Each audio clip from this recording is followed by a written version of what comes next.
श्रद्धेय महानुभावों, घातांक में चर्चा करते हुए हम लोगों ने चर्चा किया कि यदि a को आधार की संख्या मान लिया जाए और उसके ऊपर घात की संख्या m मान लिया जाए, पुनः गुणा में a को आधार की संख्या समान मान लिया जाए, ऊपर n मान लिया जाए, तो ये जोड़ हो जाता है।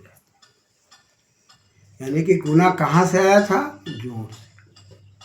पुनः a पर पावर m करके बटा करके a पर पावर n कर दिया जाए तो ये घटाव हो जाता है। यानी कि यह घातांक का मौलिक स्वरूप जो भाग में आया वो घटाव के कारण, जोड़ में आया वो गुणा के कारण। इसी क्रम में यदि a को संख्या मान ले और उस पर शून्य करे या 2 को संख्या मान के शून्य करे तो बराबर 1 आता है। a पर पावर 0 बराबर 1 आता है।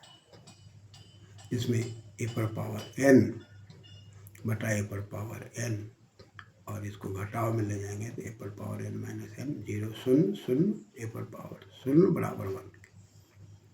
यानी कि गति में जब आदमी जाएगा तो एकत्व में होकर ही जाएगा। यदि हमारे आपके जीवन में एकत्व नहीं है तो हम गति में नहीं जा सकते। व्यक्तिगत नियम से सामाजिक नियम में हम गुणित होते चले जाएंगे तो बढ़ते जाएंगे। इसलिए a पर पावर m पर पावर n करके a पर पावर mn किया गया। यानी कि व्यक्तिगत और सामाजिक दोनों गुणों से हम आगे समर्थित हों। धन्यवाद।